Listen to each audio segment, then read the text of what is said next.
Hi, this is Martin from Excedea. Today I'm going to talk about how to create an international growth strategy. Basically, there's 4 steps to it. First of all, ambition level, determining that. Second of all, it's the resources, looking at the resources available. Third, looking at the where and how. And then fifth is looking at the action plan. So if we first start with the ambition level, that's where everything starts.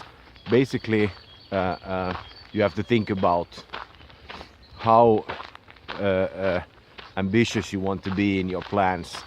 Do you want to grow 5% per year or 10% per year? Do you want to double your company in 2 years or so?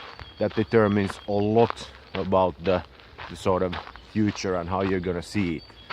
The ambition level you can either determine just based on your own experience, based on your own views, let's say with a pen and a paper in 5 minutes, or then you can do a thorough market analysis and so and discuss it with the company owners and management and so on. But nevertheless, that's something you're gonna need to do, because that sets the frame for the whole thing. It's totally different if you want to grow maybe to one additional market or if you want to conquer the world. So that's number 1.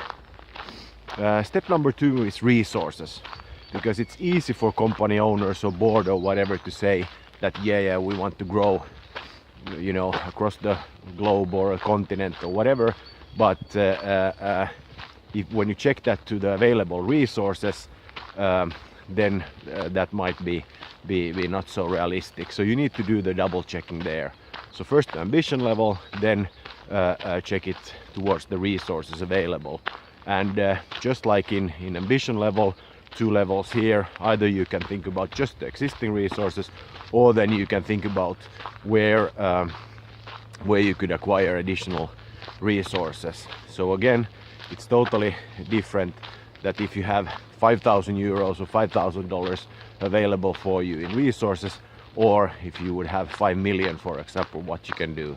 So it's easy for the owners to demand something, but when they really have to put up the money to make that happen, then that's different. And of course, then the ambition level combined with the resources, that leads to the sort of how and where. So if your ambition level is very big and your resources are very big, then it's no problem to also, let's say, take a global view on the whole thing and start doing acquisitions and growing very fast.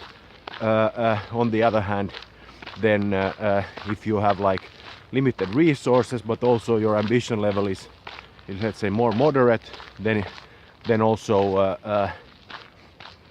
that affects your sort of go-to-market strategy, the how and where.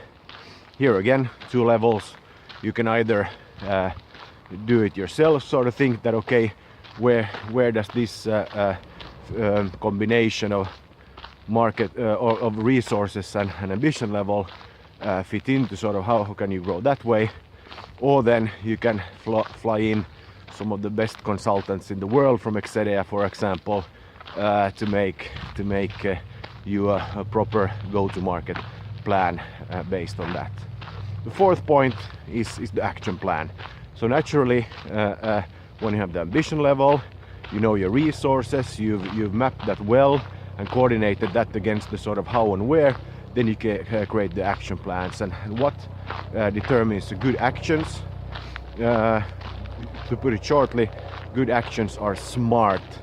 So you can look that up on the internet, but it's capital SMART. There's a framework for that as well. But so that the actions are relevant and they're concrete enough to make your sort of how and where possible, and then you follow it up very, very methodically. So that's the very short summary, couple of minute summary of how to create an international strategy or international growth strategy. So first, ambition level. Second, resources.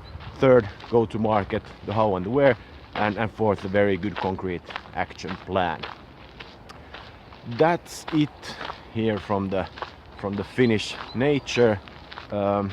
Please comment and subscribe if you like what we're doing here.